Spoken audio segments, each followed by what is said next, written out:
प्राप्त माहितीनुसार सध्या आपला भारत देश मोठ्या जागतिक संकटात अडकला आहे. इराण इस्रायल युद्धामुळे होर्मुझ सामुद्रधुनी बंद असल्याने कच्चे तेल आणि गॅसचा पुरवठा काहीसा खंडित होत आहे. देशात पेट्रोल आणि डिझेलचे भाव सातत्याने वाढत आहेत. महागाईचं मोठं संकट अगदी तोंडावर आलं आहे. राज्यात निर्माण झालेल्या या इंधन टंचाईचा थेट परिणाम आता शालेय वाहतुकीतून दिसू लागला आहे.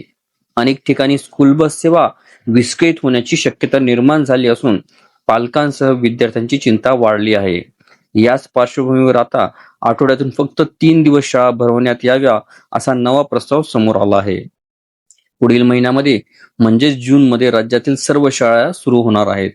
शाळेत मुलांना सोडण्यासाठी अनेक ठिकाणी स्कूल बसची सुविधा असते, परंतु आजकाल डिझेलच्या वाढत्या किमतीमुळे त्याच दरात स्कूल बसची सेवा पुरवणं आर्थिकदृष्ट्या कठीण आहे.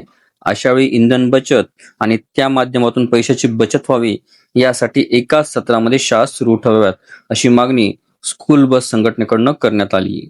त्यासाठी आठवड्यातून 3 दिवसच शाळा भरवा आणि 2 दिवस ऑनलाईन वर्ग चालू ठेवा अशी मागणी स्कूल बस संघटनेचे म्हणणे आहे. अशा हायब्रिड शिक्षण पद्धतीचा अवलंब केल्यास बसच्या फेऱ्या कमी होतील आणि इंधन बचत होईल असा दावा यावेळी करण्यात आला. शाळा सुरू होण्याआधी 1 जून पर्यंत राज्य सरकारने आपली भूमिका स्पष्ट करावी अशी विनंती सुद्धा यावेळी करण्यात आली.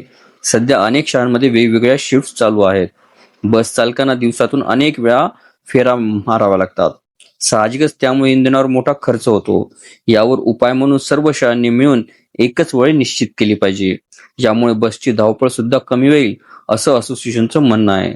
दरम्यान गेल्या 10 दिवसांमध्ये पेट्रोल आणि डिझेलच्या किमती तब्बल 4 वेळा वाढल्या आहेत.